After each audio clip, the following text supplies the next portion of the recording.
We've heard from the White House, which now has said it assesses that the Islamic Resistance of Iraq, this Shia militia umbrella group there, is responsible for this attack in Jordan that killed those 3 U.S. troops. Now, that draws the line closer to Iran, as Iran's Revolutionary Guard is believed to have a very close relationship with this group. Now, Iran has denied being involved in the attack, and we've heard from its ambassador to the United Nations.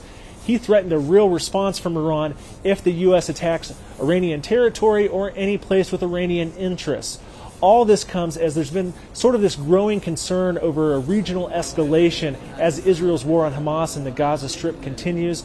Iran and the U.S. haven't had a direct military confrontation, but as we've heard from U.S. Secretary of State Antony Blinken, this is one of the most dangerous moments in the Middle East in some 50 years. Meanwhile, we're continuing to see these attacks by militia groups in the wider Middle East. That includes Yemen's Houthi rebels, who have launched a new missile attack on a U.S. warship in the Red Sea. That ship shot down that missile, avoiding any damage, and no one was hurt. And we also saw the U.S. launch a new airstrike on Yemeni territory held by the Houthis. The Americans say they targeted a surface-to-air missile battery that could have posed a danger to U.S. airplanes flying over Yemen.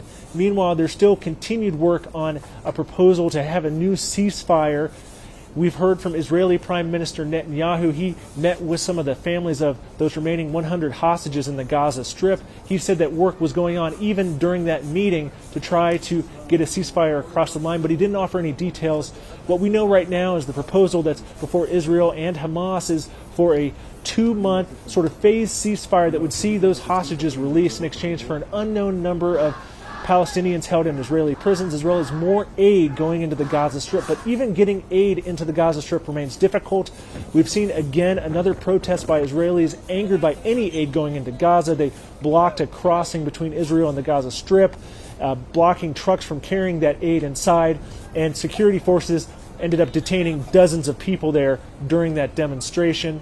Meanwhile, the concern about aid is growing wider. We heard from one UN official who was speaking at the United Nations. He said that there just wasn't enough aid going in, that people in Gaza are facing temperatures in the single digits at night, with localized flood water still from these heavy winter rains we've seen. Some people in makeshift shelters, others in tents outside trying to just survive the elements. And this official acknowledged that what's going into Gaza is just grossly inadequate for those people in need.